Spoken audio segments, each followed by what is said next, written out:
Okay. No, that was not good. So don't start now. We will let you know.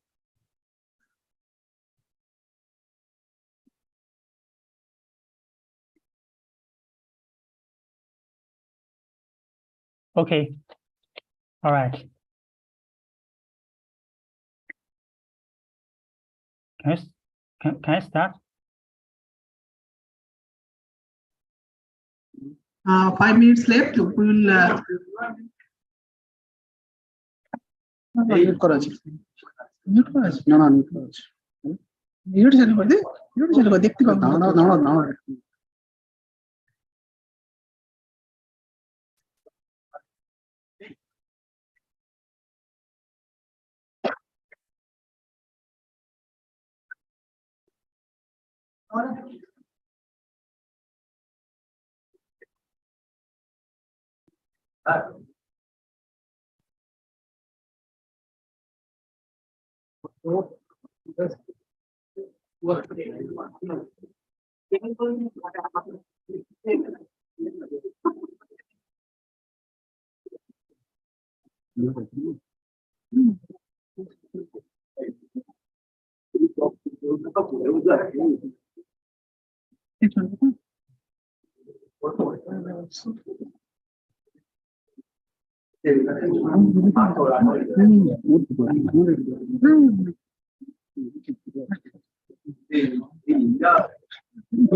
আমার এটা mute করলে শুনতে পাবে না।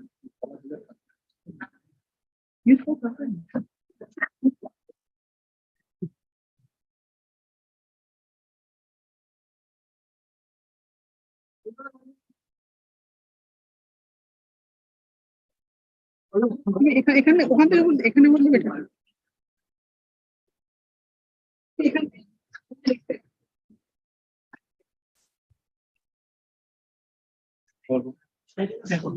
Visibility. Right.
updated matter.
Mute নয়, আমি বলবো না কিছু।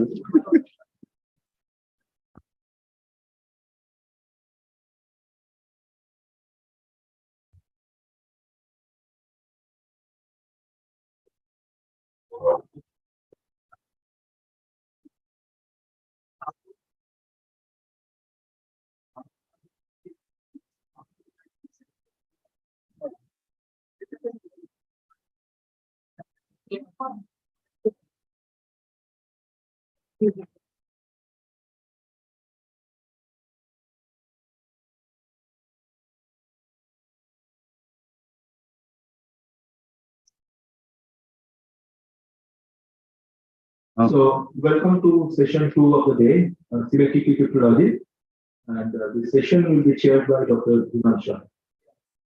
Thank you, Vijay. And I welcome all of you to this session on symmetric cryptography. And before starting, yeah, of course, whenever Indocrypt happens in this part of the country, you know, especially in West Bengal, one of the very main attractions is the food, right? And I think we had amazing food. And with all these, full stomachs, I know it's very difficult for you to keep your eyes open, maybe. But I promise you, there's around 5 very good talks lined up, and I would, want you to be awake and attend these talks, and some good work being done and being presented. The first talk is minimizing even-Mansur ciphers for sequential indifferentiability without key schedules, and it's a joint work by, I hope I'm pronouncing it correct. Please correct me. Shanji Zhu, Ki Da, and Shun Guo. Okay, please forgive me if I mispronounced it. And I think the talk will be delivered by Shanji Zhu. All the best. Over to you. Okay, all right. Can you hear me? Hello, everyone. My name is Shanji Zhu. Our topic is minimizing even-Mansur ciphers for sequential indifferentiability without key schedules. A fundamental cryptography problem is to construct secure block ciphers from keyless permutations. A natural solution is the iterated even-Mansur scheme, we call it IM for short. IM yields an n-bit block cipher by iterating XOR round keys and some permutations. It abstracts substitution permutation network that has been used by several standards, for example, AES. Assuming the permutations are public and random, variants of this scheme probably achieve various security notions, including indistinguishing ability, related key security, knowing key security, choosing key security in the sense of correlation intractability, and indifferentiability. We focus on proving the indifferentiability of IM. Okay, in this setting, a distinguisher D is trying to distinguish between ideal world and real world, which means distinguisher is trying to distinguish the IEM construction from a random permutation. In the real world, disintegration has Oracle access to the construction IAM, and it also has Oracle access to each internal permutation used in our construction. In the ideal world, the IAM construction is replaced by an ideal block cipher and to have the same interface in the real world. Then we need a simulator. The simulator has Oracle access to the ideal block cipher, and it must make up answers look consistent with the permutation. This property implies that the cipher IAM inherits all ideal cipher properties defined by single-stage security games, including security against the related key and choosing key attacks. Block cipher indifferentiability analyses are typically lengthy and require unnecessarily complicated constructions, and their practical influences are not as notable as the analogous for hash function. To remedy, weak security definitions has been proposed. In particular, to formalize choosing key security, the previous work used the notion of correlation intractability, meaning that no chosen key adversary can find the inputs outputs of the block cipher that satisfies invasive relations. This notion is again only achievable by ideal model beside the block cipher. To establish correlation intractability, in the ideal model, we consider the distinguisher is sequential. It is called sequential indifferentiability, and it restricts the distinguisher's queries to be primitive construction sequential. In the first step, the distinguisher queries the internal permutations in the IAM and the simulator. The green arrow shows this step. In the second step, it queries the construction IAM or ideal block cipher E. In this situation, distinguisher could not do any more queries with the green arrows, because we restrict the query order of distinguisher to be primitive construction sequential. It is weak than full indifferentiability. This sequential indifferentiability notion has the advantage of being simpler and easier to use in prose, but it is still strong to imply correlation intractability. Besides initial positive results on the general IAM model, another attractive line of work has been set to seek for minimizing IAM cipher for certain security properties.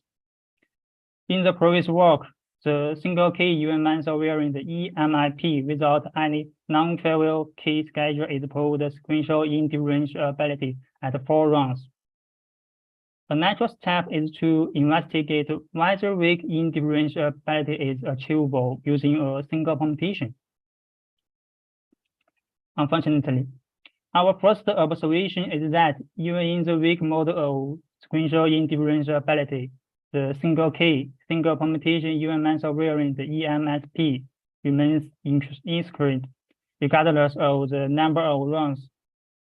Concurrently, we found a choosing key attack that makes just one permutation query and one encryption query. In detail, first the distinguishing queries px to get y.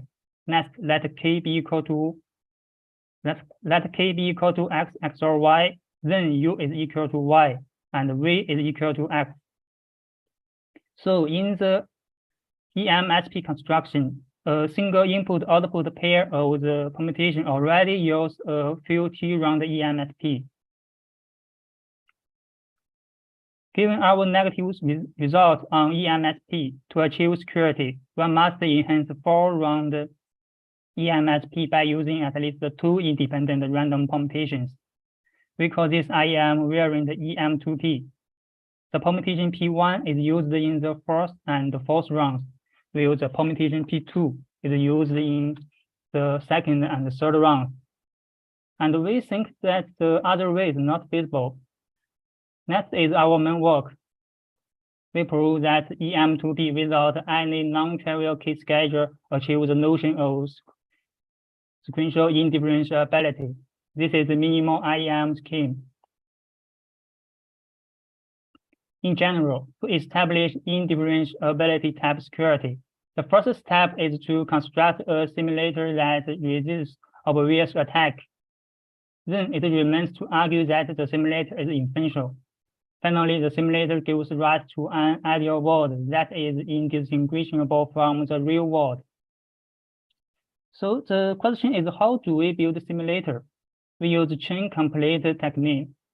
It requires the simulator to detect partial permutation chains formed by the creator of the distinguisher and complete the chains in advance. The simulator is ready for answering queries in the future.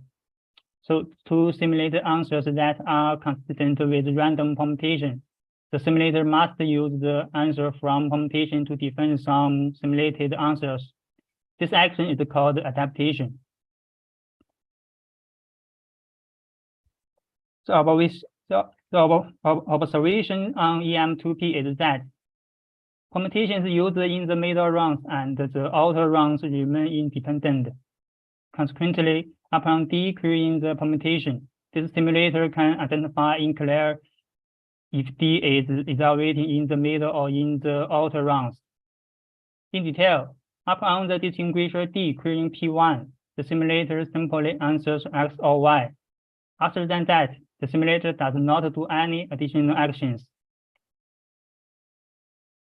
Upon the distinguisher D querying P2, the simulator detects this action and completes a computation chain.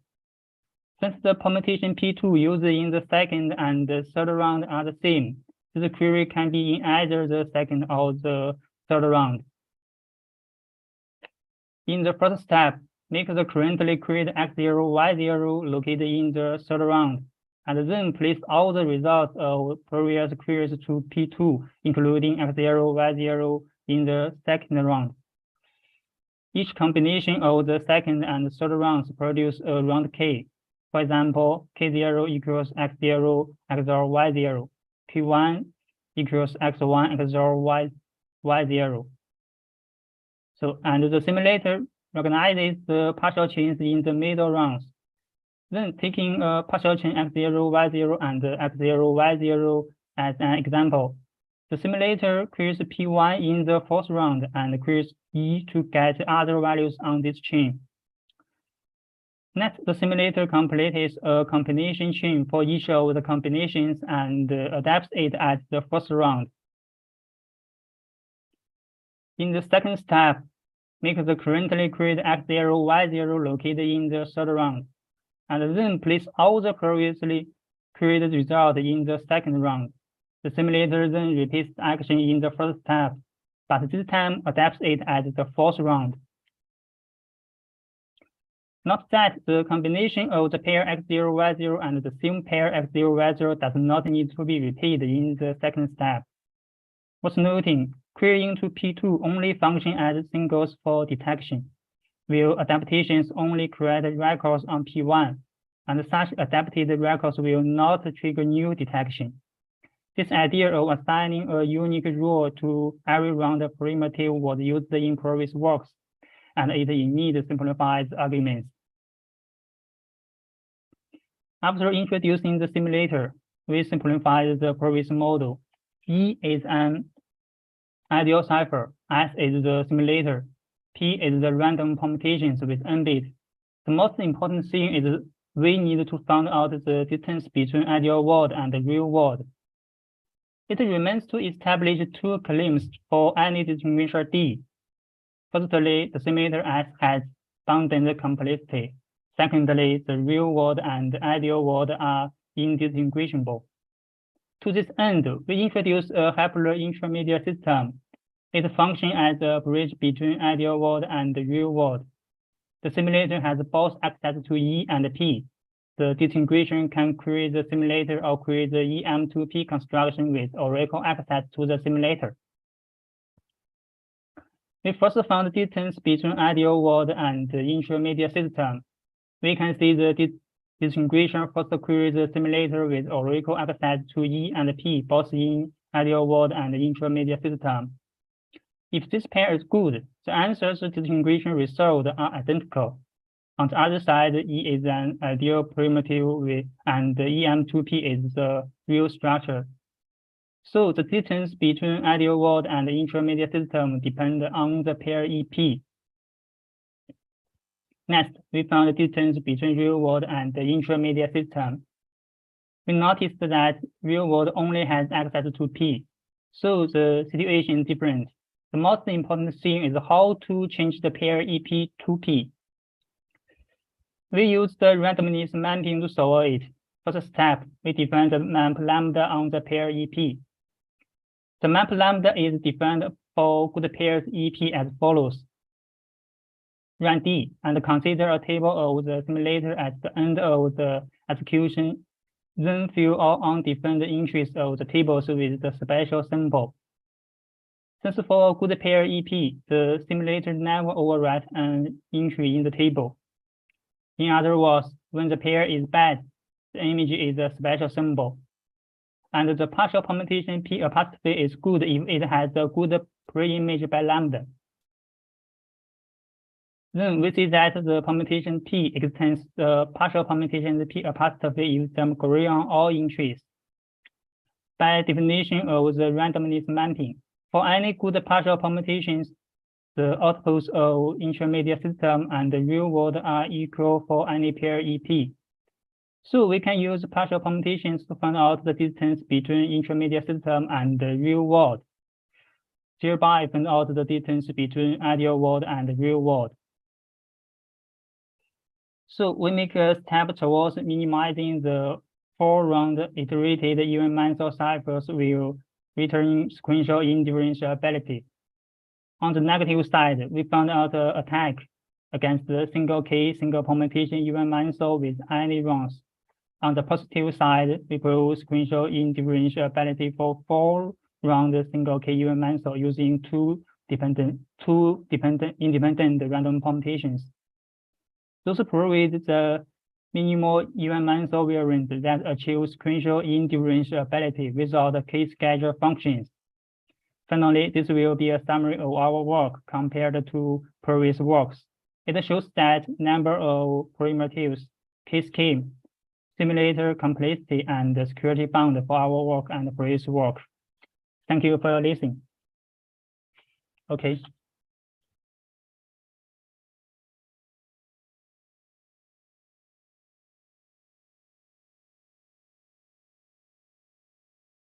Thank you. So is there any question from the audience? No questions? So I had one query. It's a bit generic, like it's not my research area in particular. Can you tell me why you mentioned this word like without key schedules? So is there any assumption there? Like when you say without key schedules, why do you explicitly mention that? Did you get my question?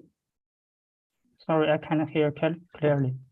Oh, okay. So in your work, you have explicitly mentioned that you are able to achieve this without key schedules.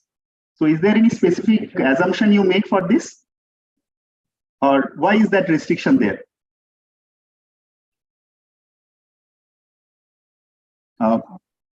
Sorry. You're not able to get my question? Sorry, I cannot hear. Cannot hear? Why? Mute. Can you hear me now? Am I audible? Hello. Can you hear us? Hello. Can you hear us?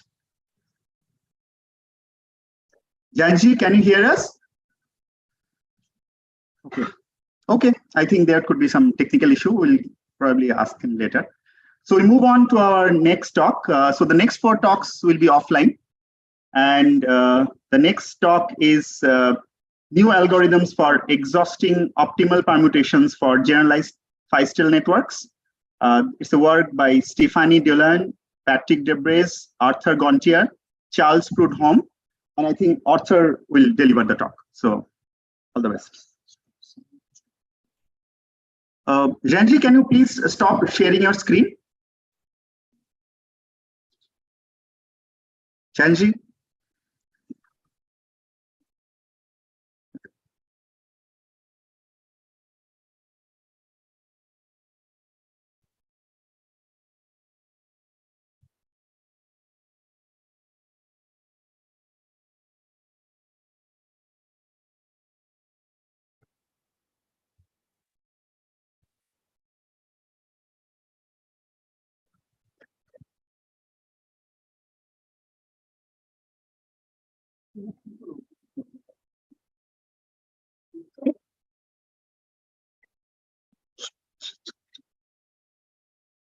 So,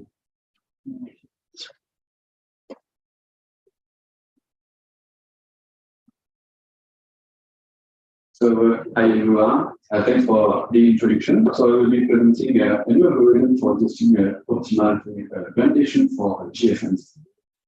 So first, on some context, Feistel cipher is a symmetric block cipher that was first introduced in 1977. So the global idea is you take two plain text x0, x1 on these two branches, and at each round, the block on the right branch. Share the screen.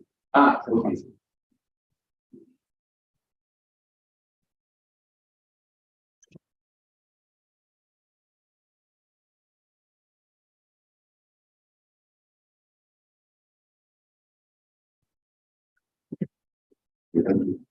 So you take the block on the right branch and it goes through an F function that we will simply consider an arbitrary response in our case because we don't need to go into the details. And then the right block is absorbed to the left block. And the two blocks are swapped. And this is the first fatal scheme. Later, in 1989, it was generalized as the generalized Feistel networks. You put several Feistel pairs like this, and you put them side by side, and you perform a cycle shift on all the blocks.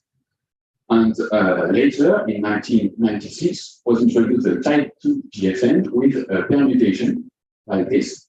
So you have all your Feistel pairs side by side, and you have a permutation. And of course, the resistance of the cipher is highly dependent to the permutation you choose. If you choose a one-to-one mapping, it will be very bad.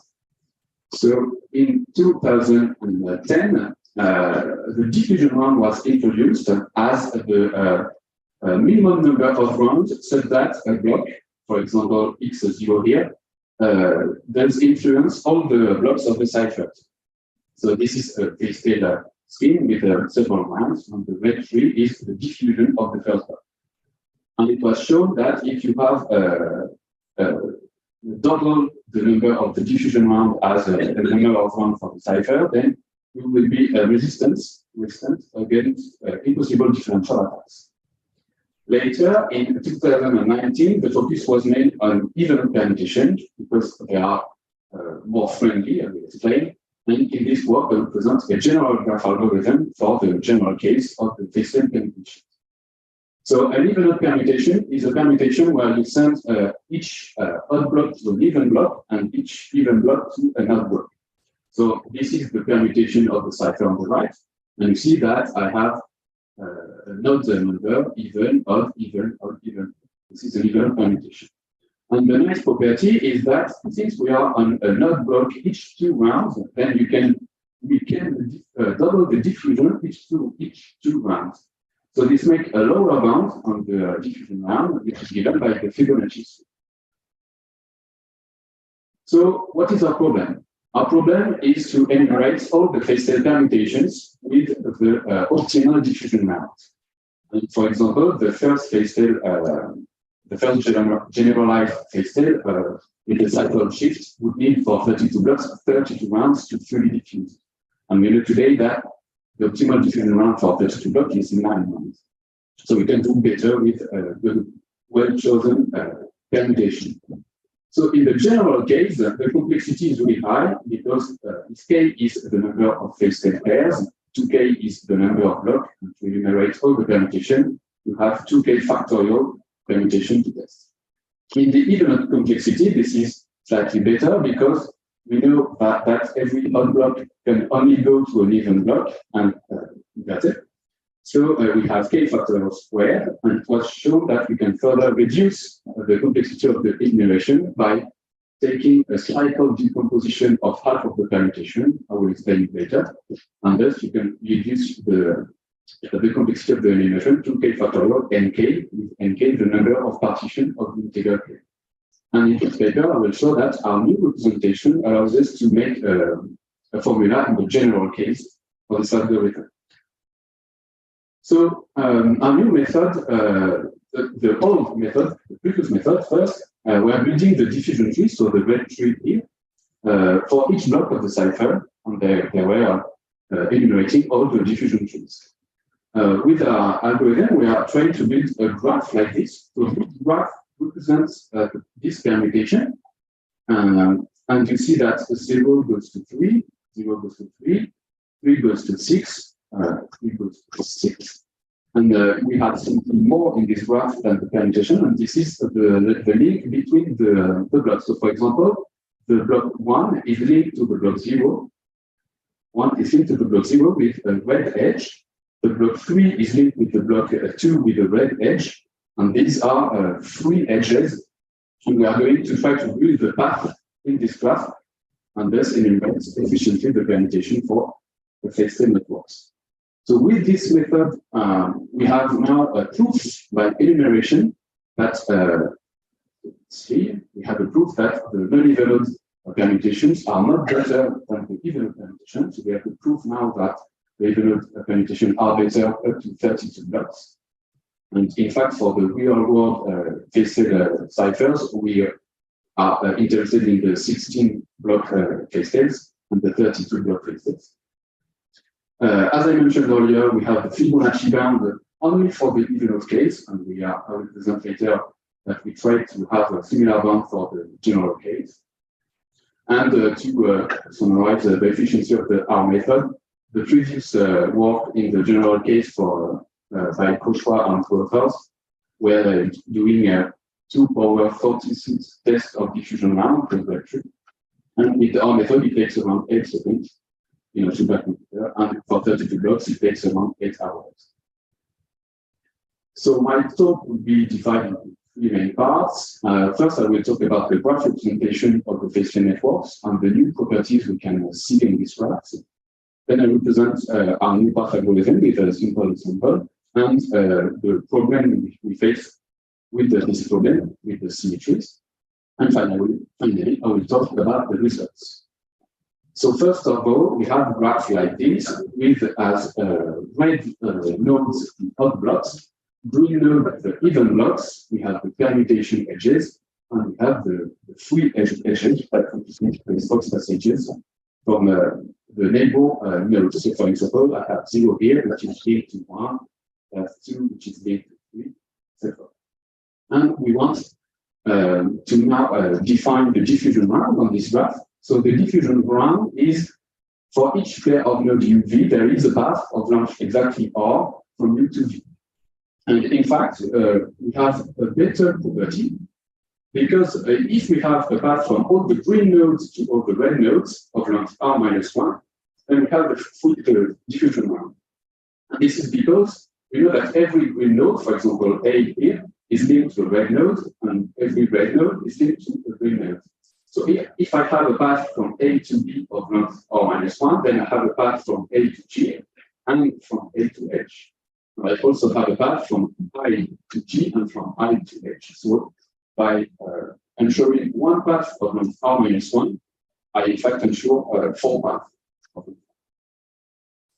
For the evenod case of the permutation, there was previous work with the property for R-1 rounds, but we can extend it to R-3 because we know in this case that the successor of a green node is a red node and the predecessor of a red node is a green node. So now I will talk about path algorithm. So the goal is to build this graph by adding paths. So I will start with a very simple example. So this is a non-evenod graph because we have a green to green transition and a red to red transition. And with these 4 nodes, I will try to build a permutation with a diffusion round of 5. So as I said earlier, I need to build the path from the green nodes to the red nodes of length exactly 4. So trust me, I will try to first build the path from 0 to 2. So the first thing I will try is to link 2 to 1, and this makes the path of length exactly 3. So it is not working. The other thing I can try is to make a new node, So I have 2 to 5 now, and then I will try to put another new node. But this makes a path of length 5, and in fact to have a path of length 4, the only thing I can do is to make 4 the neighbor of 5. So with this, I have a free transition from 5 to 4, And thus I have a path of 4 from 0 to 3. But as I said earlier, I need all the paths from all the green nodes to all the red nodes. So I will now try to build the path from 0 to 1. And to do so, the only choice I can make is add the plain edge of 5 to 4. So this path is okay. I will now need the path from 2 to 3. It's okay, I already have it. But if I try to make the path from 2 to 1, I lost, because I have already made all the possible choices from 2 to 1. And thus I can't make this path. And this means that whatever was the number of blocks available, there is no permutation pi with a diffusion round of exactly 4, starting by this 2. And I have shown that only by using 6 nodes. So this is the principal idea of the algorithm. But the algorithm, so the goal is to fail early to make a fast enumeration. But we have several things to use to fasten the algorithm. So first, we can use a strategy. Start by the hard path. I started by 0 to 3, and this was not unhelpful choice. So we have two types of strategy: the dynamic strategy, where we can evaluate the current path to take the path with the best possibilities of failing, or we can use a static strategy by exploiting a starting structure. In our case, we find the static strategy more efficient, but it could change if we have a worse starting structure. And the other big problem is that these graphs have a lot of symmetries. So here I have 3 times the same graph, but the first pair of nodes, 0, 1 here, is on a different place. So this makes 3 different permutations with the same graph, so with the same diffusion round, and we want to cut all these symmetries to enumerate, to have a smaller space to enumerate.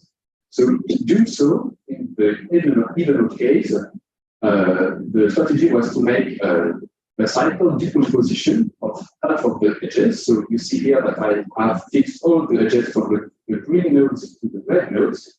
So I have several cycles. And then you launch the algorithm on only one representative of each cycle decomposition you can make. So this is where the number of partitions of the integral comes in. But in the general case, we found on the graph a similar structure we call epsilon chains. So this is a chain that also fits half of the edges, the red edges. But the particularity is that the chain starts with a non-equivalent transition red to red and ends with a non-equivalent transition green to green. And the first node and the last nodes of the chain can be anywhere on the graph. So it can be on the epsilon cycle, it can be on another chain, or it can be on the same chain. For example, here the first node is into the same chain.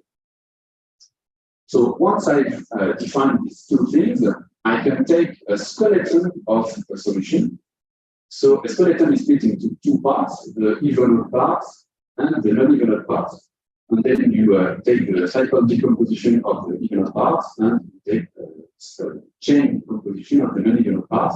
This is where the ni times n minus 1 minus I comes in the formula. And this is the skeleton of permutation I showed earlier. And you can see that here I have 2 small one cycles. Here, here. I have the big cycle here, which is here. Sorry, here. And I have, for example, the big chain, which is here. And this is where the starting structure comes in, because if I try to start by this node and go to this node, I've lost already 2 transitions, this one and this one. So the static strategy I was talking earlier is to start by the small epsilon chains, as I did in the example. And once we have this skeleton, we take, of course, only one representative of this skeleton, and we use the path algorithm to complete the solution, and thus we are breaking almost all the symmetries of the problem. So now about some results. So as I said earlier, we showed that the even the permutation are optimal up to 32 plus. But the cooler thing to have would be a bound or a proof in the general case as for the Fibonacci bound in the general case. So we tried several things in this direction. So our first properties, we saw that if we have a green-to-green edge, we have less path to build the diffusion. And if we have a red-to-red edge, we have more path to build the diffusion. But there is an equal number of green-to-green and red-to-red. So our thought was, the conjecture was, the sum of path will not exceed the sum of the Fibonacci in the permutation.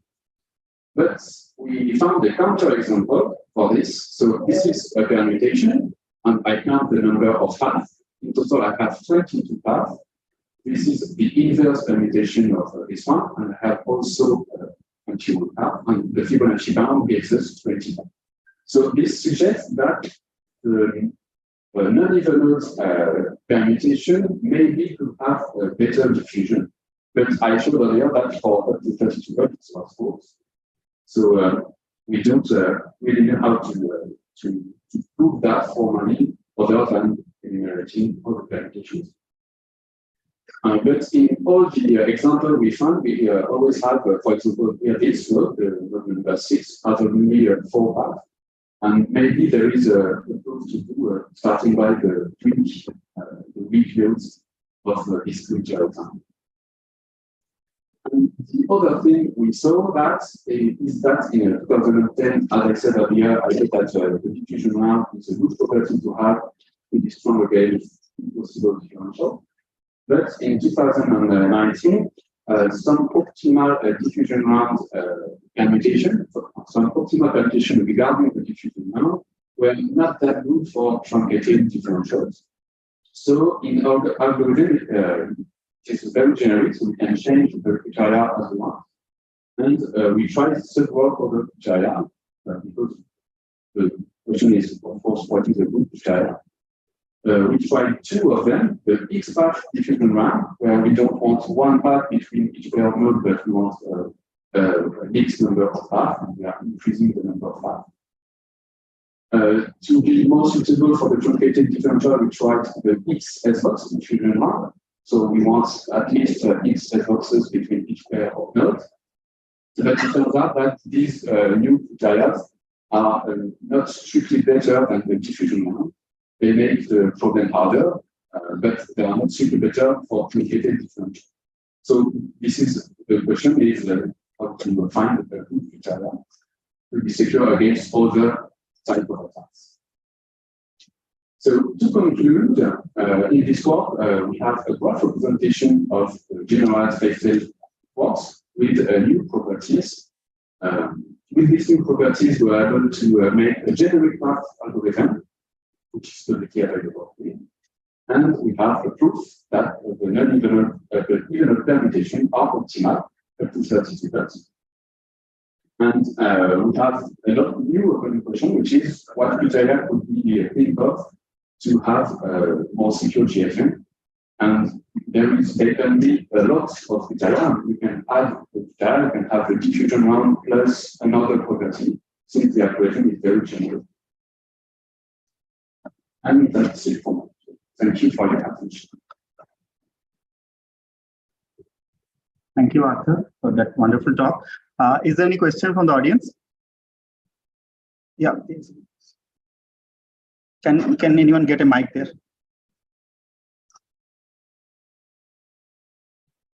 I have 2 questions. First is, do you think it's possible to model this problem via LIT or SNP? Second, let's say like somehow it's exhaustive. So let's say I'm interested in GFN networks where the number of branches is a power of 2, like 0.4 32, and around 64, for example.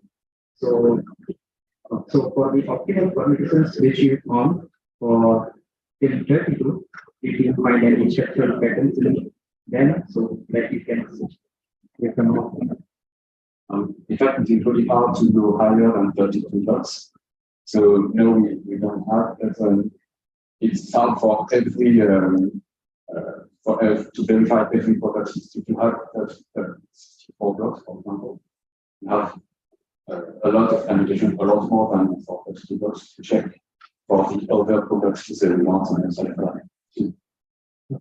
And what about the number of optimal permutations we keep on? Are they exponential? Sorry? The number of optimal permutations we keep the number of permutations is really low. In fact, at some point we did some failed permutation and we were checking which was actually like 32 rounds, and on the 11th round we were able to say that 80% of the permutation were really bad. And if there is very few number of permutation with a good diffusion round. Okay, thank you. Any other questions from the audience? No. Okay, I had one query that, so you have an automated setup for this, for searching for this permutations, any automated tool you have set it up? Yes. This one. Right. Another question is, the idea of symmetry is to, reduce the number of, so you have equivalent permutations, right? So do you think the way you define the symmetry, this is the only way this is possible? I think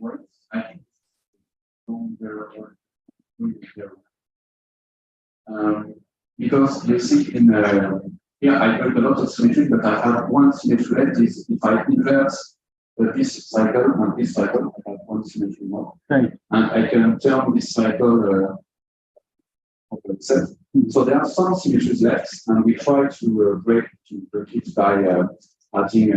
It adds a lot of things to the algorithm, and in fact, it makes the algorithm far slower.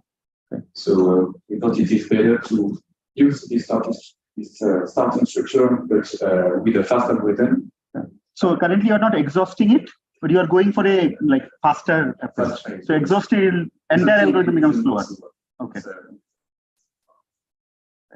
Okay, thank you. I think it's a very interesting idea to map it to graph structures. And thanks, Arthur, for this nice talk. I think we can thank the speaker again. So the next talk is again offline. It's in RUP security of SAEB and Tiny Jumbo by Nilanjan Datta, Abhijit Datta, and Shivam Ghosh. And I think the talk is going to be delivered by Abhijit. So stage is all yours, Abhijit.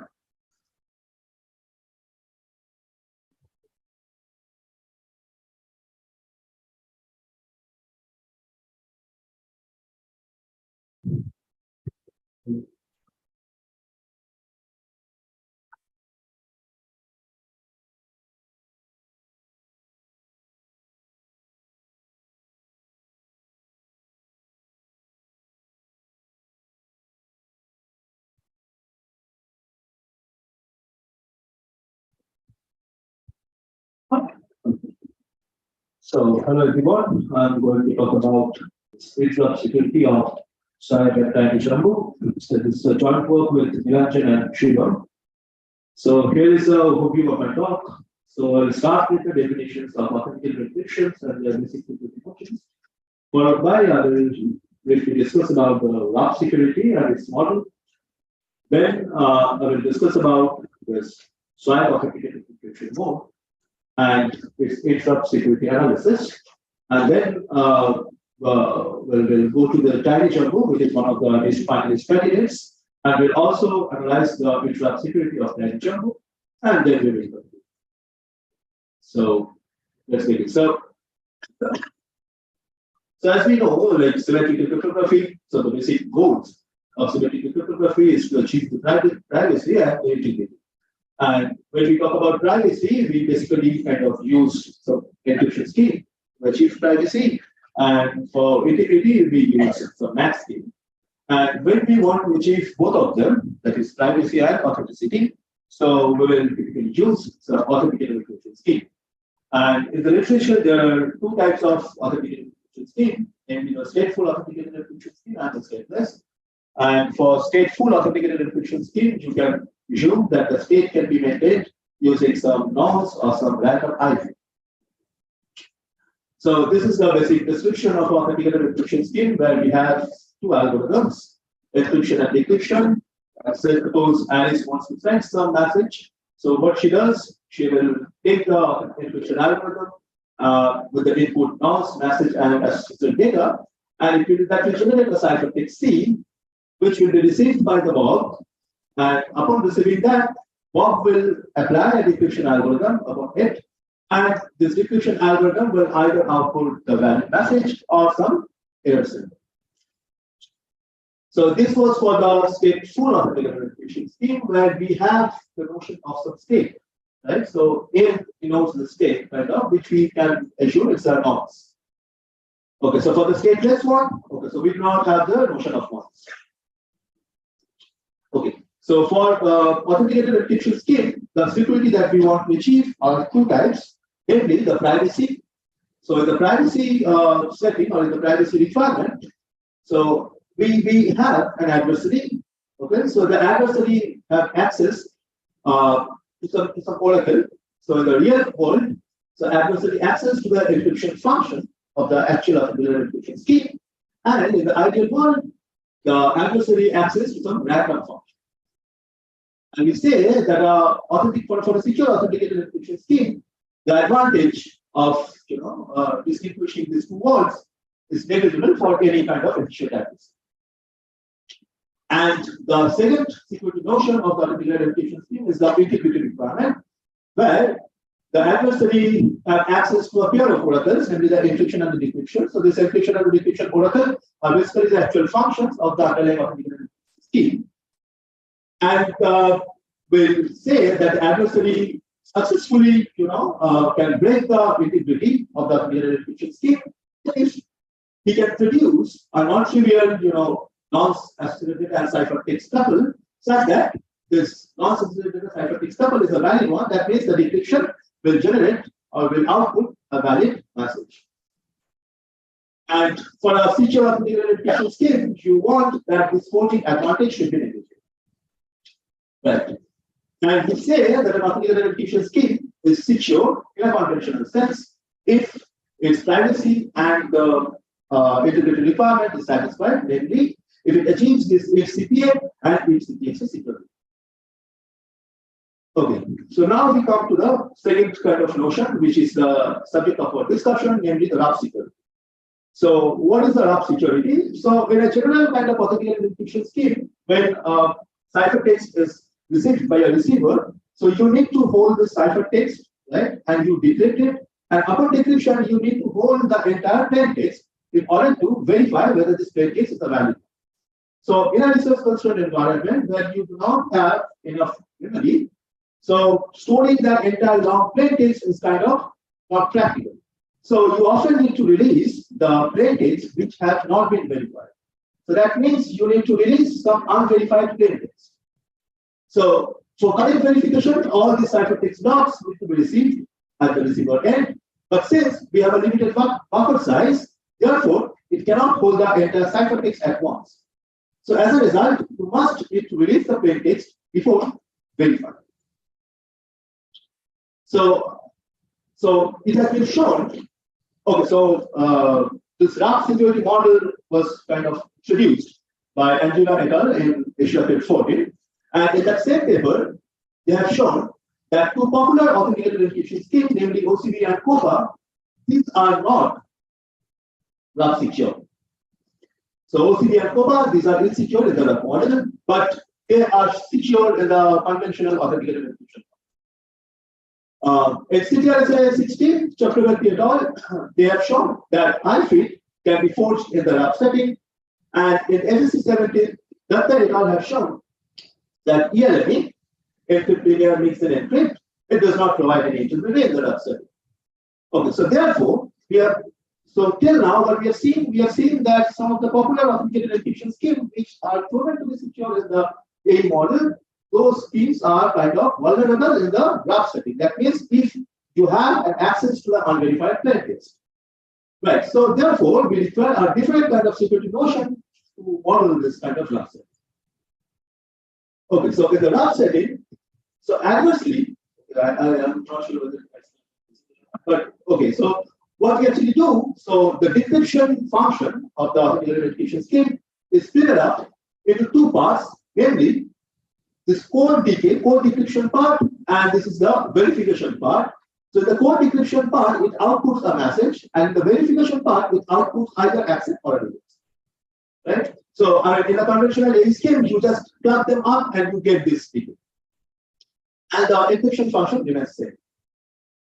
Okay, so to define the RAP security model, okay, so again we have two things, the privacy and the integrity. So for privacy, we require two notions, PA1 and PA2, and for integrity, we have the notion of integrity.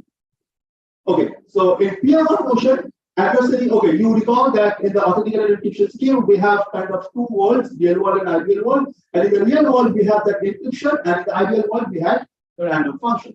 But in case of this RAP model, or in the PA1 notion, in the real world, we have a pair of operators, namely encryption and decryption, and in the ideal world, we have that encryption, but we have a simulator instead of a decryption operator. And this simulator has access to that encryption history. So this encryption history is nothing but the adversary, whenever adversary makes some encryption query, the encryption query of the ideal world, so that will be stored in some history, and the simulator can access or have access to that encryption history. Okay, and for the PA2 notion, we do not have this kind of link. So the link between the simulator and the encryption history is not present. Okay, so we say that an authenticated encryption scheme is secure in the RAP model if it not only achieves the INCPA, but if it achieves the INCPA and PA1 or PA2 and the internet. Right? Okay. So there are a couple of variants of RAP security model, namely the lowest authenticated encryption scheme, which was proposed by Juan in Indocrypt 15, whose purpose was to distinguish an authenticated encryption scheme from a random integer function. In the same paper, they have also, shown a leaky decryption oracle authenticated encryption scheme, which actually employs this PA2 notion. Okay.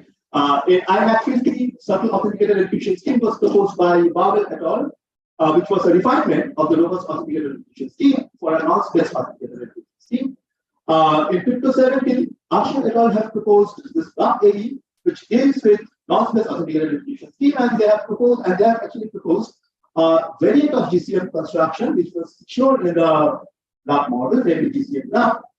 And then in ACC 20, Chang et al. Have proposed a new authenticated, the new RAP model in the AE RAP, which achieves this non-space and the single pass decryption.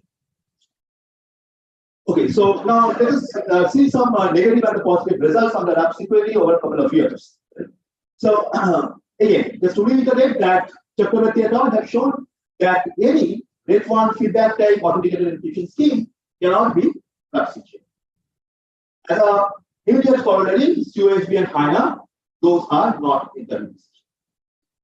But if you just take this locus lotus or LCPSB, ECM lab, these are the intra secure candidates, but these constructions are more or less parallel and they require more state size, right? They require nearly 3n plus k bit state. On the other hand, this Chang et al.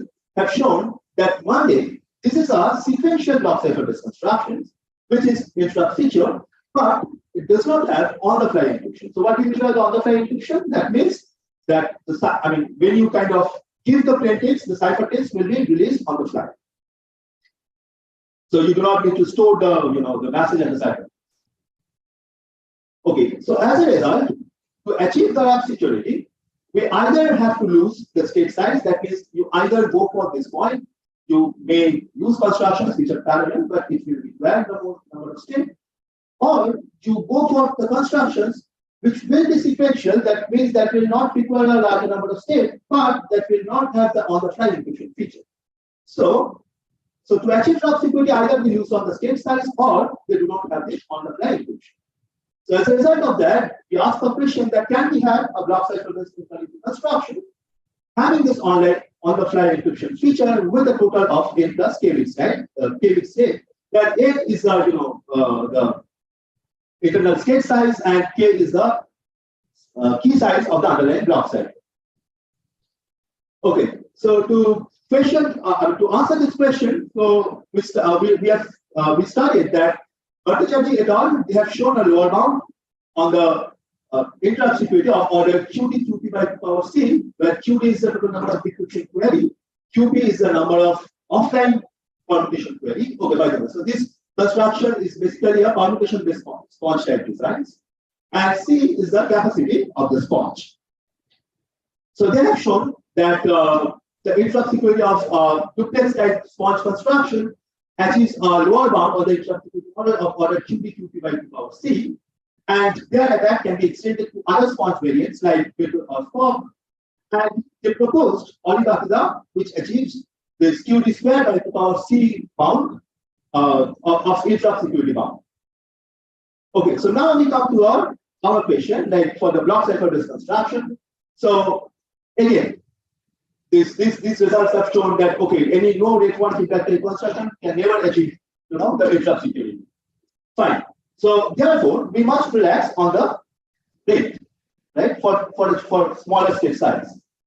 Now in this category, we have found that Slide and Tiny Jumbo, these are two such candidates whose RAP security had not been studied before, and their state and their rate is not 1. So in this paper, we have shown that Slide offers roughly QB into sigma D by 2 power C interrupt security, where QB is the number of verification queries, sigma D is total number of decryption blocks. And the similar kind of security has been shown for Tiny Jumbo, where R is the rate. Just a side note that recent results by Angela et al. Have shown the interrupt security analysis of a variant of Slide, which is the SAES, which is the Fox cipher variant of Slide. Right. So let us come to our construction. I mean, it's not our proposed construction, but it's the construction proposed in PHS by Knight et al.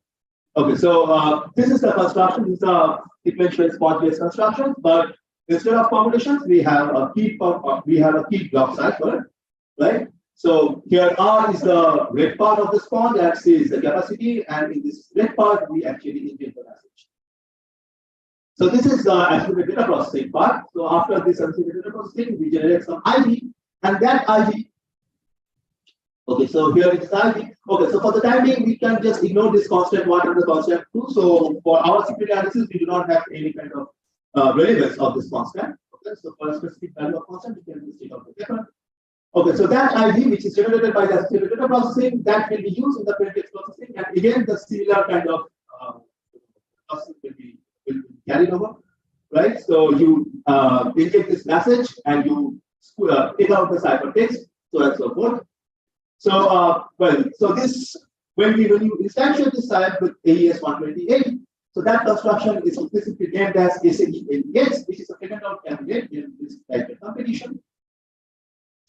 And they have shown the authenticity bound, so the AE bound of the site is roughly sigma A plus sigma D by 2 power C plus sigma D plus sigma D whole square by 2 power N, where sigma A, sigma D, sigma E is the total number of encryption blocks, and the decryption blocks. So 2 power N is again the underlying state size of the block cipher. So this is for the AE bound, right? So, but there's no kind of result for its interrupt security. So, well, there are a couple of requirements for studying the RAP security. Firstly, the RAP security, I mean, the analyzing of RAP security has gained its importance from the CISA standard because it has set a special use case for analyzing the interrupt security of some AE constructions. And this bound is established with the AE setting, and we show that a forgery attack can be mounted with 2 power C by 2 decryption many queries in the XRDP model. Well, you can just check that this construction site does not have any privacy in the RUP setting because it does not satisfy the PD1. Right, so let us now see the interrupt security of site. So till now, any question? No. Great. So, okay, so let us see that how can you mount an attack on site in the interrupt setting. So the primary idea of mounting the attack is that any adversary can control the rate path by just directly injecting ciphertext. Right. So what we are going to do, so first we make some decryption query. Okay. So you can choose the norms associated as ciphertext C, right? Then you can make that, okay, so this C is some 8-bit string, right? So then what you can do, you just change the first ciphertext block, right? You just change the first ciphertext block over all your 2 power C by 2 plus 1 many decryption queries and keep all these C values same. Okay? So therefore, if you just make 2 power C by too many decryption queries, with high probability you will get a collision here. Right? So once you make a collision over here, the entire things will remain same. That means whatever M you will observe, those will remain same. So that will be your observing or the distinguishing event. And from that distinguishing event, you can easily afford and match ciphertext.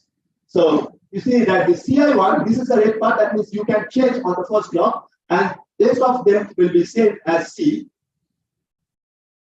So the unverified plain text with this, sorry, this MI1 to MI2, because again, I mean, you are basically attacking in the iterative model. So therefore, you do have the access of the unverified plain text. Therefore, when you just take the decryption query, you will gain the sequence of ciphertext, sequence of plain text.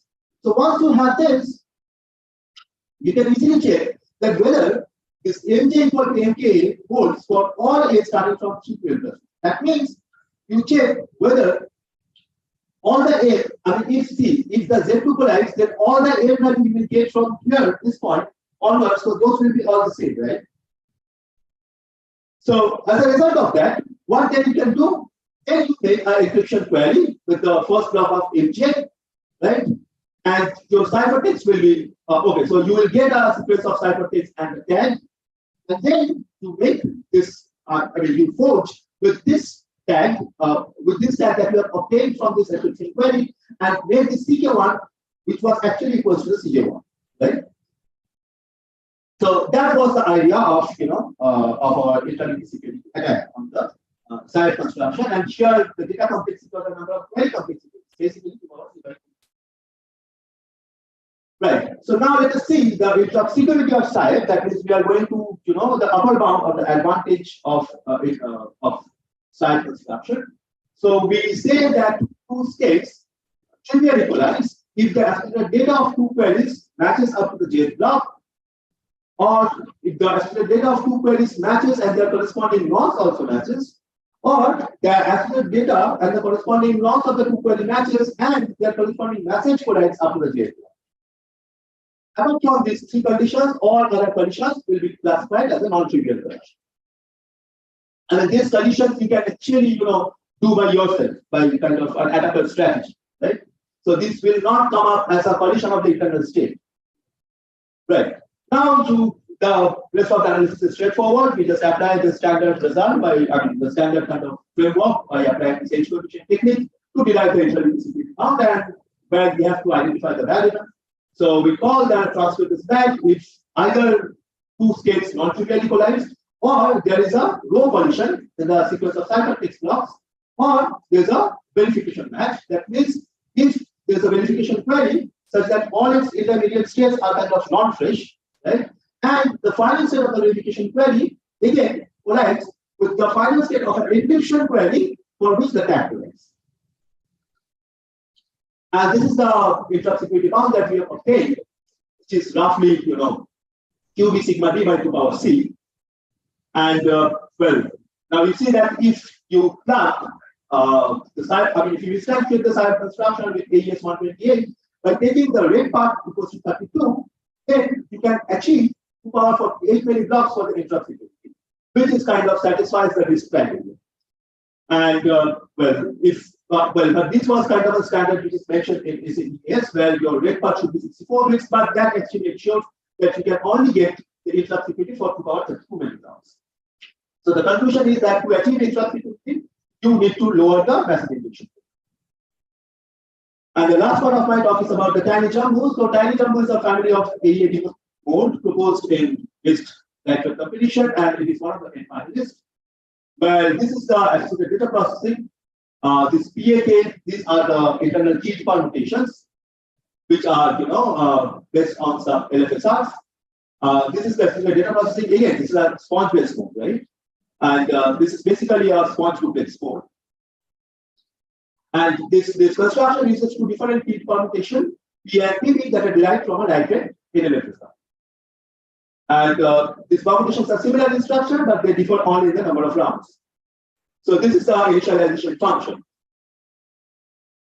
So this plain text processing is that you inject the plain text in the first part of the rate, okay, and you take the ciphertext from the other part of the rate. Now you see that unlike site, the rate part is split up into two parts, right? So in the site, you have only this rate part and the capacity part.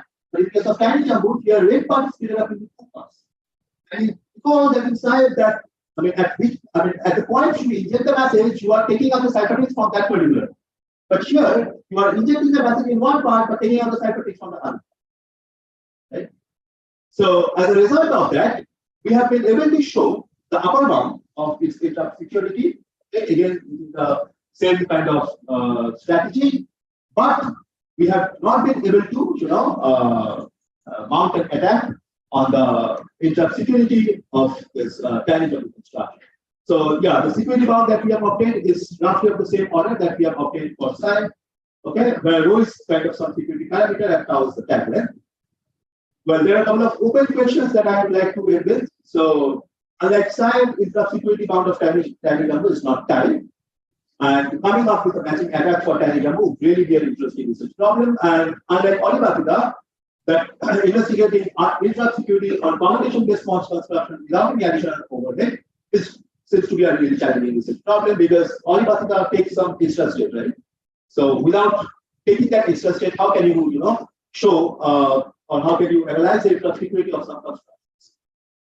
So yeah, that's all. Thank you. Thank you, Ajit. Is there any question from the audience? Anyone? No.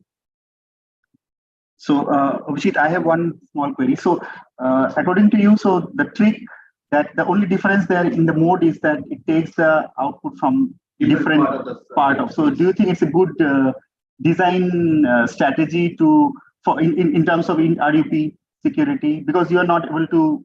It's an open problem, right? That doesn't mean that someone.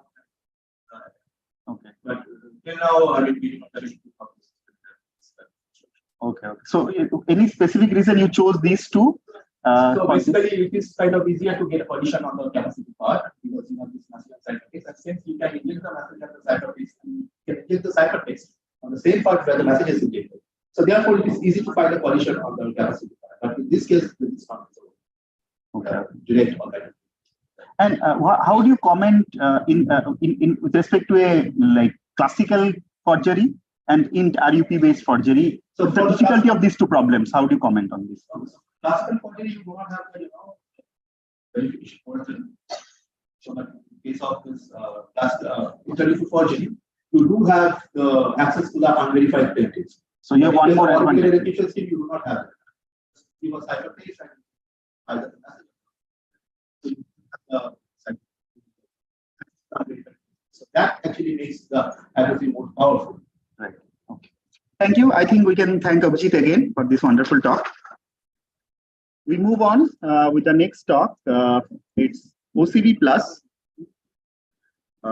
fast OCB-like authenticated encryption with BBB security by Orgho Bhattacharjee, Ritam Bhumik, and Mridul Nandi. And the talk will be delivered by Ritam.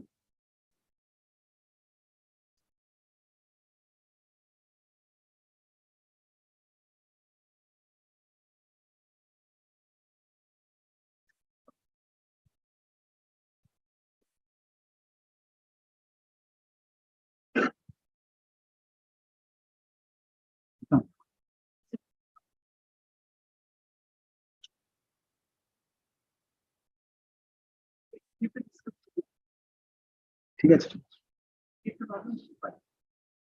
মোটামুটি যাচ্ছে পুরোটা যাচ্ছে শেষ পর্যন্ত যাচ্ছে মোটামুটি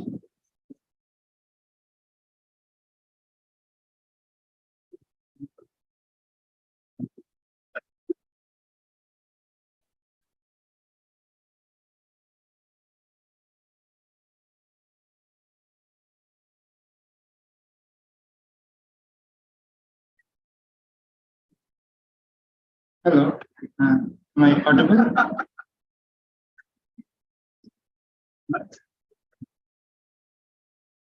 Okay, hello everyone.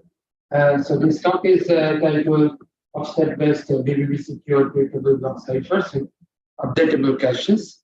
And this is joint work with Horticulture and the Hidden Notice. And I will begin with so this is this outline of my talk. So I'll first talk about the background where I describe how we can view the popular authenticated encryption mode OCB as based on some tweakable block ciphers. And then we provide a generic attack on the tweakable block ciphers used in OCBs. A particular class of tweakable block ciphers that we call OCB0. And then we try to find a new tweakable block cipher to be used in OCB, which can give us a better security bound. And we look at several candidates and finally choose one. Finally, in the last section, we propose a new variant of OCB called OCB Plus, which uses this the new TBC proposed by us, or TBC3, and it has the better show that it has a better security bound than OCB. So first, the introduction. So this is the OCB mode. It's a popular authenticated encryption mode. OCB that talks about what authenticated encryption is and what are the security functions associated with it. And here, OCB has a very simple design. It uses the nonce, and with that, it mostly looks like the ECB mode. And the code name OCB comes from offset codebook. So this is like the ECB mode, but it has these offsets, which is delta n i's, which are functions of the nonce and the block number. And using this in the non-suspecting mode, you can get a secure construction, secure encryption. And a very nice property of OCB is that it's almost straightforward, which means that it uses about an average one primitive call, one block cipher call to process every message block. And it has birth-bound privacy, but it has beyond birth-bound authenticity. And so let's take a closer look at the offset here. The offset is, as I said, it's based on it's a function of the nonce and the block number. And how the offset is formed in OCB is that it takes a function of the nonce and another function of the block number, and then it solves the two. That is how OCB is written. And now how we can view this as a tweakable block cipher is that we can think of each column here in this diagram as one call to a tweakable block cipher, where the input is at 0 and the output is 0, for instance. And what this tweakable block cipher does is that it adds the offset. It computes the offset based on the nonce and the block number and adds it before and after the call to pi. By the way, the pi can be any cipher. So since we are in the information waiting model and just pi here represent represent a random permutation, but in practical implementation, this will be probably be implemented by a block cipher. But it's a secret permutation.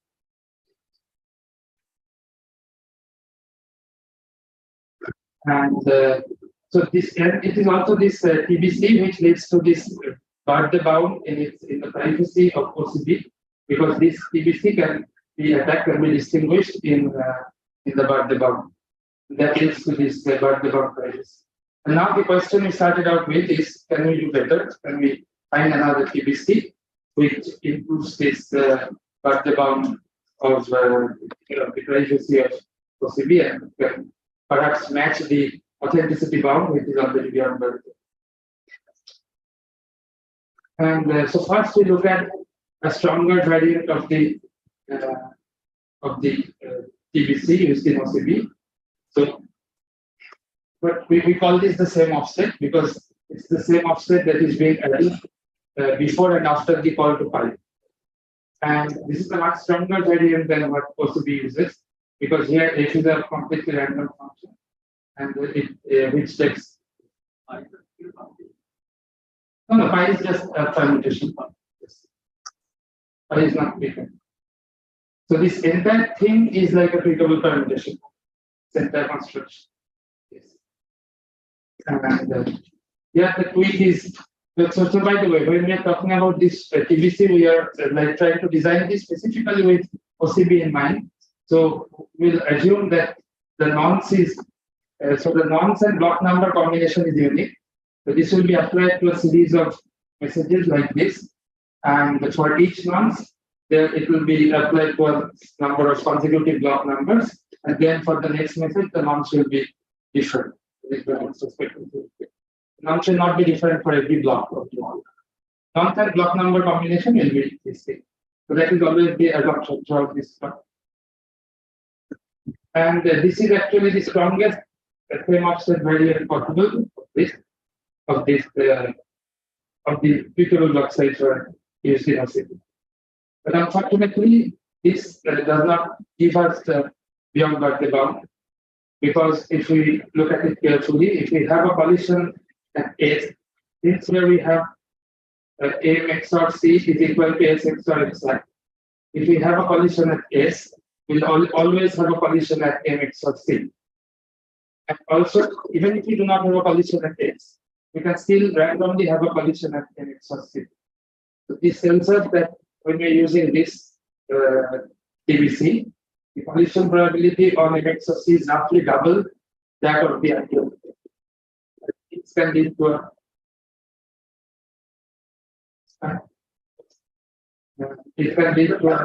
distinguishing error.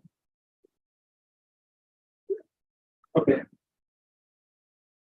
So this doesn't work. The same offset approach will not give us beyond the privacy, even if we use the strongest variant.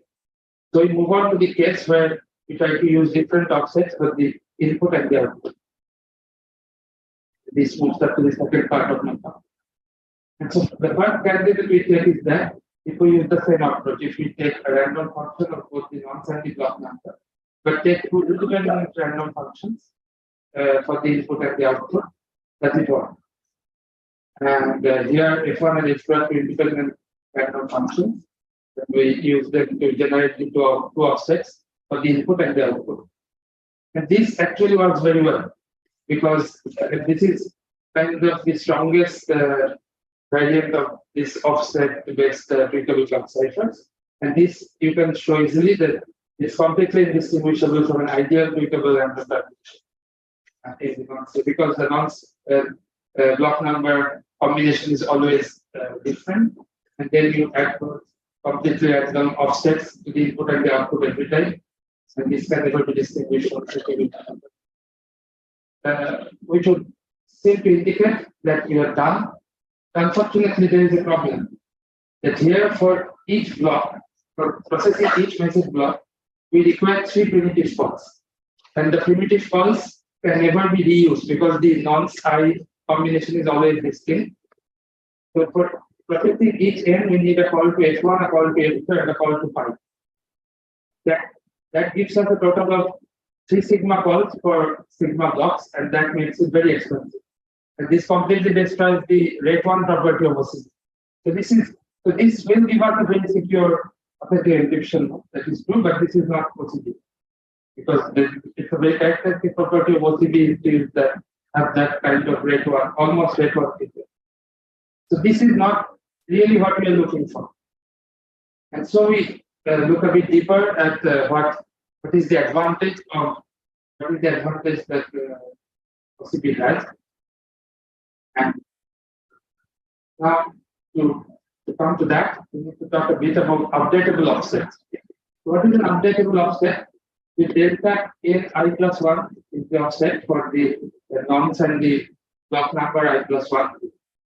Then this should be efficiently computable from the offset used in the previous block. Right. So here G is the update function, and this G should be done. And then what we can do is that we can store the offset of the previous block, then use it to generate the offset of the next block without spending a new primitive calls every time to get the offset.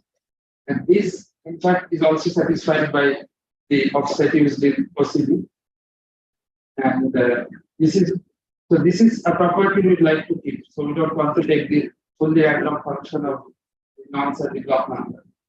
And for this kind of updatable offsets, a very simple example that we can think of is that we take one primitive or random function and pass the nonce to it. Then take the offset of the first block to be g of fn, and then keep iterating g for every next block. So the offset of the ith block will be gi plus gi fn. And then we see that this we don't need to do that. We don't need to recompute fn every time. We can call it once for the message for one message, and then we just need to call g every time we need a new is the offset for a new block. And this is much faster to use this to construct our next candidate, which we call 40BC2. And here our g function is alpha times x, or alpha is infinity, like 2, for instance. So we can take 2 times x. And this is quite fast because we can, like multiplying by 2 is quite fast. And we can use that to, so for each message, we call this f1 and f2 once for the input and output offset. And then we just keep calling g to update our offset. And this requires only 2 additional primitive calls per nonce, not per message block. And then if the messages are long, so if the number of nonces is much smaller compared to the number of messages, then this is almost rate 1. So the additional overhead is only a multiple of the number of nonces. And so this is our candidate. But for this particular construction, there is a problem that if you look at it carefully, if we take a messages like that, the message blocks are also multiples of alpha. Like M2 is a multiple twice M1, and Mi is like alpha to the power minus 1 times M1. Then we see that since the T also follows this, T is the offset we have, then the input of pi S will also follow the same pattern. And this is a problem because if we have a collision on S between 2 messages, and then this collision will give a collision on all letter blocks because they are just multiples of S. So if S and S prime collide, then alpha S and alpha S prime will also collide. So we'll get a series of collisions after S on all the letter blocks. And this will also give a collision in the S hats. And then we can detect this by XORing the corresponding ciphertext blocks.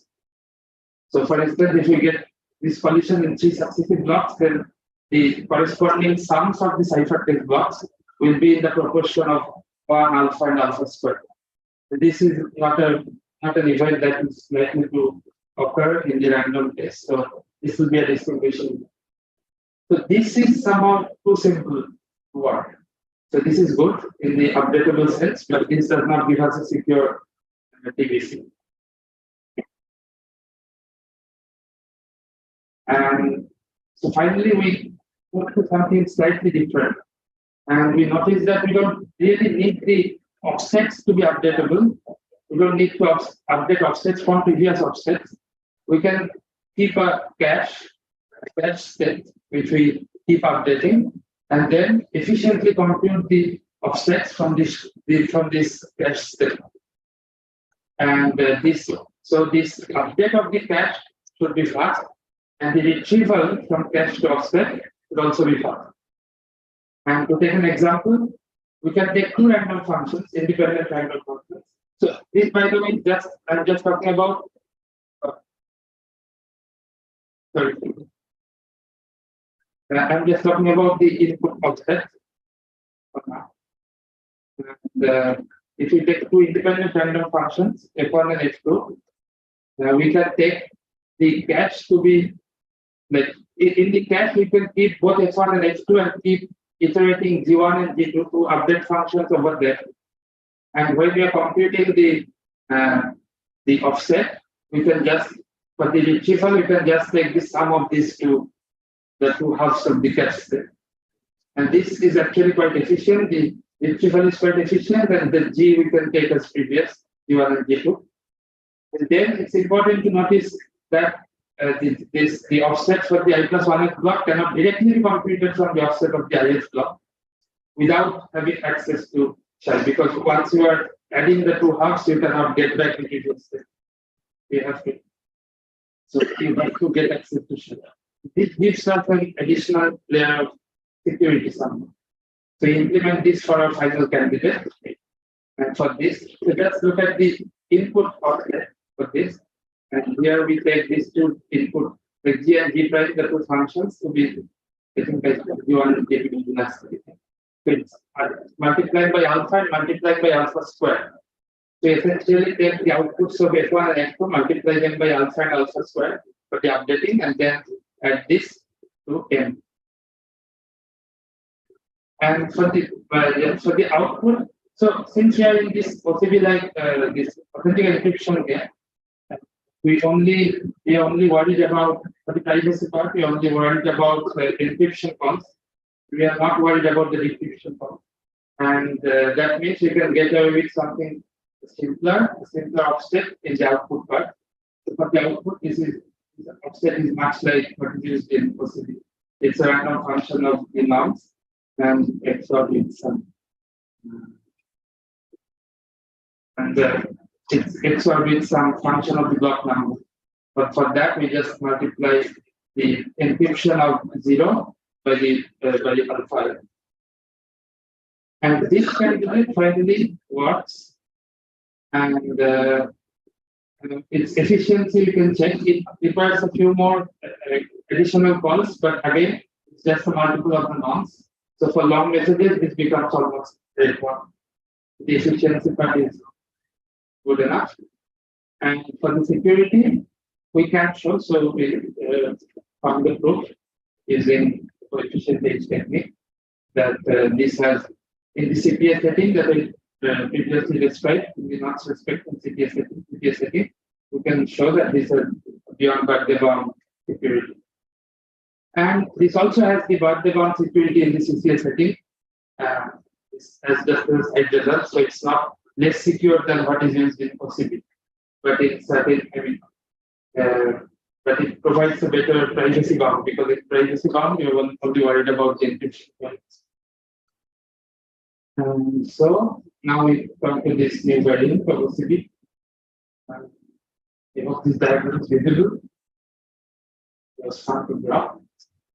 And so anyway, so this is somewhat like OCB, but we are using this function here in the place of the TBC. So it looks a bit more complicated. And here we also, so in OCB, if you have seen the construction, they do not use the nonce to process the associated data blocks, but we also use it because it makes the proof easier. We can do a reduction proof to the security of OCB for the authenticity part. So these are the properties of OCB block. So this is one important difference in the associated data block, and also in the handling of the tag block, we use these nonce. And we also use 2 bits of the nonce for domain separation. With the same nonce, we keep 2 bits of it and feed it 3 times into the same random function. This incurs 9 extra calls per nonce, but again, this will be amortized if you have long messages.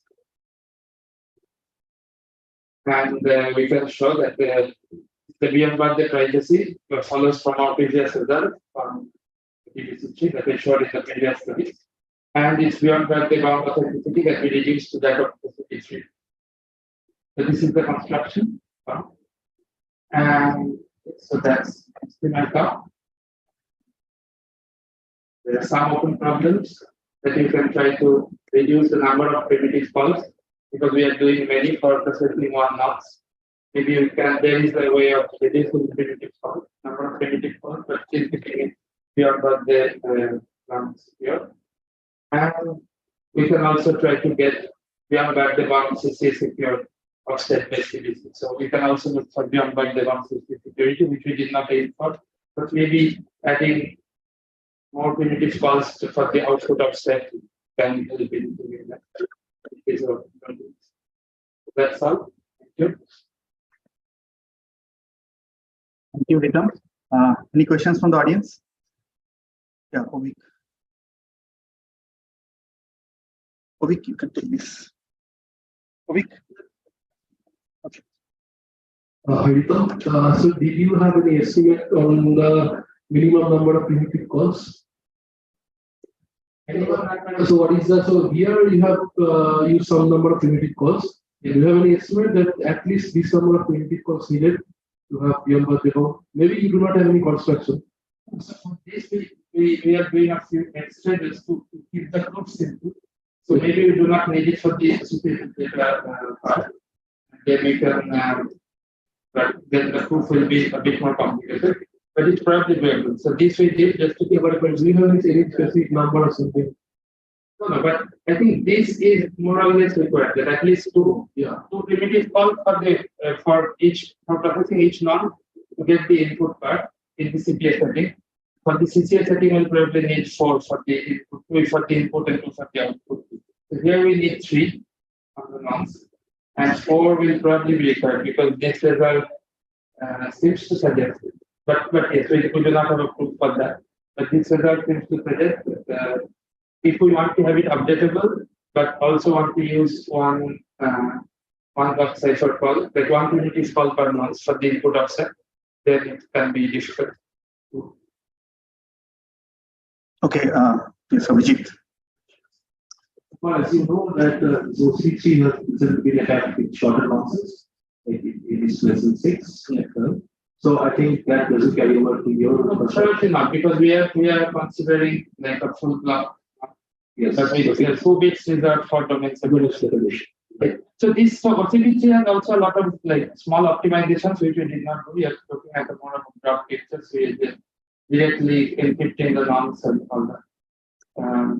So we are not doing the hash space. So another one is like you are using you are designing a tweetable block cipher which takes the message and output the cipher. Yes. Probably a box cipher can do better.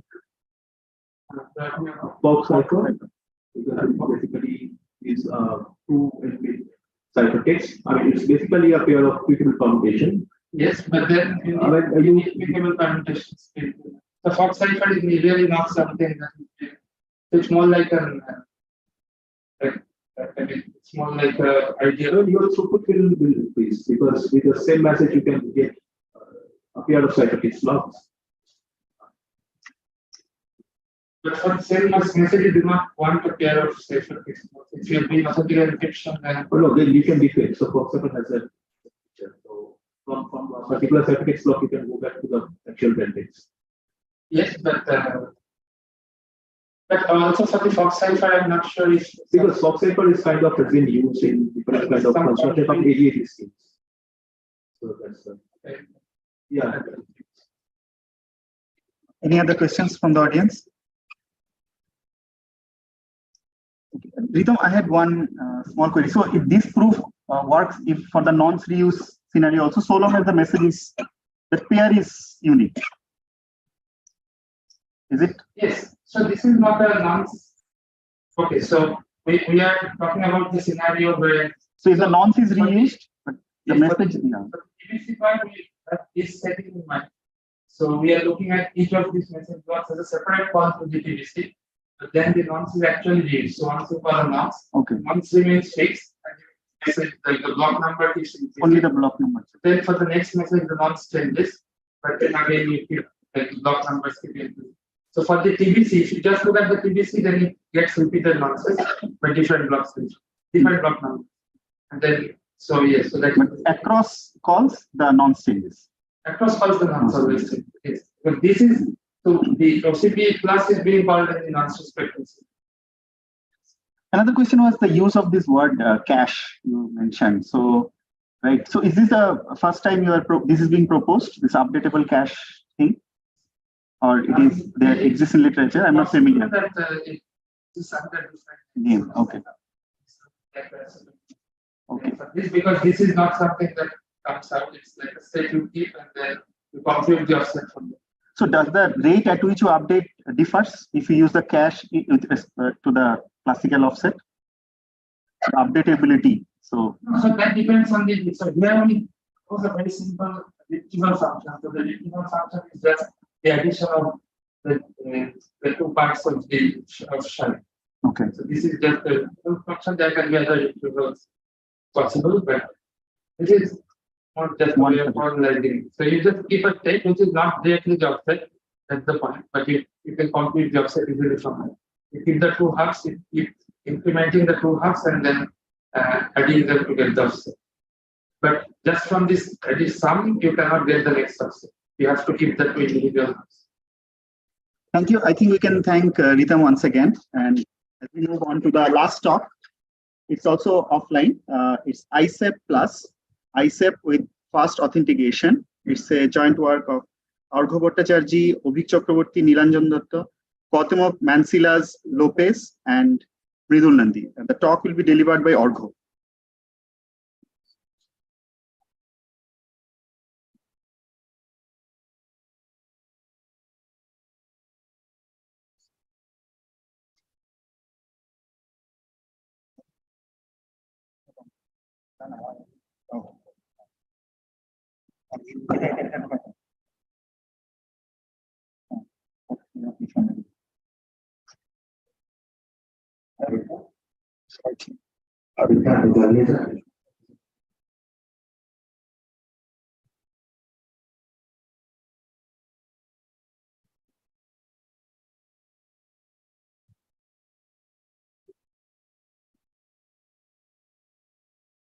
Hello. So I'll be presenting on paper which is titled ISEP plus ISEP with fast authentication. So this is a joint work with Chakraborty, Nilanjan Datta, Kautamok Mancilas Lopez.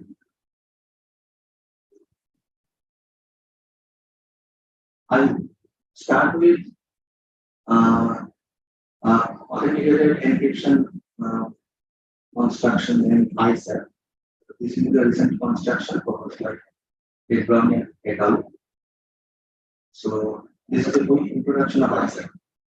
So it is an NAEAT scheme that is non-spaced authenticated encryption with associated data. So it takes as an input nonce, which is fetch, and associated data, which is optional, and a message, and gives as output a ciphertext and data. And it has inherent protection against side channel attacks, which is one kind of protection when a construction deals with various side channel attacks, and in particular differential power analysis, because it is widely regarded as one of the strongest passive side channel attacks. So it has inherent protection against big data. And there are multiple ways to achieve that. One of them is phrase shrinking approach. So ISEP adopts that phrase shrinking approach. And currently, NIST is organizing an lightweight authenticated encryption standardization project, and it has already shortlisted 10 finalists, and ISEP is one of those candidates. So I'll quickly go through different modules of ISEP first. This is the rigging module of ISEP, where the state is initialized with T and IV. T is the secret key, and it takes as an input W block Y, and it absorbs Y in sponge mode to finally output the session key K star. So this is called the rigging module, and from rigging module we go on to the encryption module, where we can see that the nonce is the input to that rigging module, and we obtain the session key K star, and then the session key and nonce are used to initialize the state, and then by subsequent permutation calls, we get a key string which are XORed with message blockwise to obtain the ciphertext blocks. And once we get the ciphertext blocks, the associated data and the ciphertext blocks are again absorbed in sponge mode after the state is initialized by nonce and another ID. And finally, after another rekeying call and a permutation call, we get the tag as the final output. So this is the authentication model. So we made a quick observation of this construction that it achieves security of order of T squared by 2 power C, where T is the time complexity and C is the capacity size, that is the hidden part of the state. So it is obvious that if we can improve the security, then suppose we have a fixed security in our mind, then we can achieve that security with less value of C, and thereby we can increase the value of R, the rate, because the rate plus capacity is constant, that is the state size of the function size. So in that way we can increase the throughput or rate of absorption. So we ask the following question mainly in our paper, that can we improve the security and thereby increase the throughput? So to answer that question, we first propose an ETHM paradigm, an encrypt then hash-based MAC paradigm for non-space authenticated encryption. So this is how the encryption and authentication module look like. We have a key function F, which is used in both the modules. In the encryption module, it takes as input the nonce and the message length, and outputs the key stream, which are absorbed with message to get the give the ciphertext. And in the authentication module, we use a hash, which takes as input the nonce, the associated data, and the ciphertext, and outputs X concat Z, say. So the X part goes through the key function and gives, say, Y, and then Y concat Z goes through a permutation, and the permutation output is truncated to give us the tag. And this permutation is also being used by the key function F and the hash P. Sorry, and the hash H. So we analyze the security of this ETHM paradigm, and we obtain this expression as its security in AAD security. So we highlight the first two terms. So the first term is the PRF security of the key function F, and the second term is the 2PI plus security of the hash function H. So suppose there is an NAD construction which we can realize as an instantiation of this generic ETHM paradigm, then we just have to calculate the first two terms and replace the values to get the security of that construction. But this 2PI plus security of hash is something which is kind of a new notion, new security notion, which has been proposed in our paper. So I will briefly go through that. So suppose A is an adversary which sends this tuple NI, AI, LI to its challenger C, where NI is the ith nonce, AI is the ith associated data, and LI is the ith length. And the challenger replies CI corresponding to this ith tuple, where length of CI is LI. And all these CI are chosen uniformly at random by the challenger. So we call these CI values as challenge queries. And after receiving the challenge queries, the adversary sends response queries to challenger. The jth response query looks like A prime J, A prime J, C prime J. So again, non-associated data and ciphertext. So, and side by side, A can make up to some fixed number of queries to the underlying permutation in both forward or inverse direction. So advantage of this adversary, the 2PI plus advantage of this adversary will be the probability that a response query, the hash value of one response query equals to the hash value of any of the challenge queries, and that response query is not equal to any of the challenge queries. So here we note that any response query can be equal to the any challenge query, but the winning query must be a fresh one. So, and another thing we note that A is also allowed to make hash queries before, after, or in between its interactions. So this is the security notion, and under this security notion, we studied the security of the simple sponge hash. So this is the hash which has been used by ISAP in its authentication module. So the state is initialized by nonce and ID, and then associated and ciphertext is absorbed in sponge mode, and finally we get the hash output. So we analyze the 2pi plus security of this sponge hash, and it comes out to be equal to order of QP square by 2 per C prime. So here QP is the number of permutation queries, and C prime is the size of the capacity. So we can also say that it is of order of T square by 2 per C prime, because T is the time complexity. Here the number of permutation queries is the time complexity. And next we propose this feed-forward variant of that simple sponge hash. So in this variant, we keep the associated data absorption part identical to the simple sponge hash. We only modify the ciphertext absorption part by exorting the capacity part before a permutation call to the capacity part after that permutation. So we call this the feed-forward mechanism.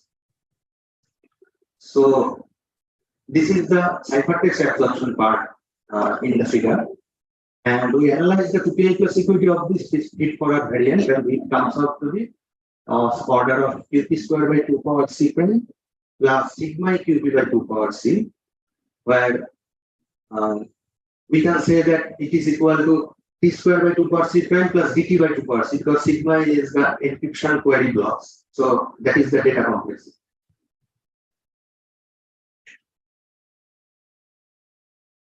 So here, one quick observation is that this DT by 2 power C term is a better security term than T square by 2 power C term, because in practice, the value of D is usually much less than value of T. So DT cannot grow as much as T square can. So if we have some security goal in mind, so if we use, we can, in that case, we can use C less than C prime and still manage same security as T square by 2 power C prime manages. So we can use less value for C. That implies that we can use a higher rate also in the capacity in the ciphertext absorption part. So that increases the throughput of this portion. So this is the strategy we implemented while we proposed our new construction, that is ISAP plus. The ripping module and the encryption module are similar to that of ISAP, but in the authentication module, we update the hash by adding the feed-forward mechanism to the ciphertext absorption phase. We have used a couple of domain separator also for security purpose. I will not elaborate on that. And we have analyzed the security of ISAP plus, which comes out to be like this. I have just highlighted the counts which comes from the feed-forward portion of the hash function. So here is a comparison table. So suppose we look at the case where XCON is being used as the underlying permutation for ISAP and ISAP plus. So to achieve similar security, ISAP maintains a rate of 64-bit throughout the construction, that is in the encryption module as well as in the authentication module. But we are using 64-bit for encryption module and associated data absorption case, but we are using 128 bits for ciphertext absorption case.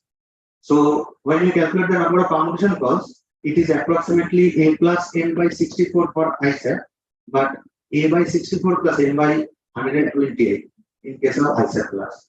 So we are using less number of permutation calls. One quick comment on the side channel protection of ISAP plus is that we are modifying the hash portion and keeping the other parts intact. And as it is public function and no secret key is being used in that hash function, so there are no requirements on the implementation of the hash. So ISAP plus directly inherits on the side channel properties which ISAP has. So, I will conclude my talk with some straightforward research questions that it is maybe a good exercise to think of new hash functions which have good PI plus properties, and their direct application will be to improve the throughput of nodes like I said. So, thank you for listening to me.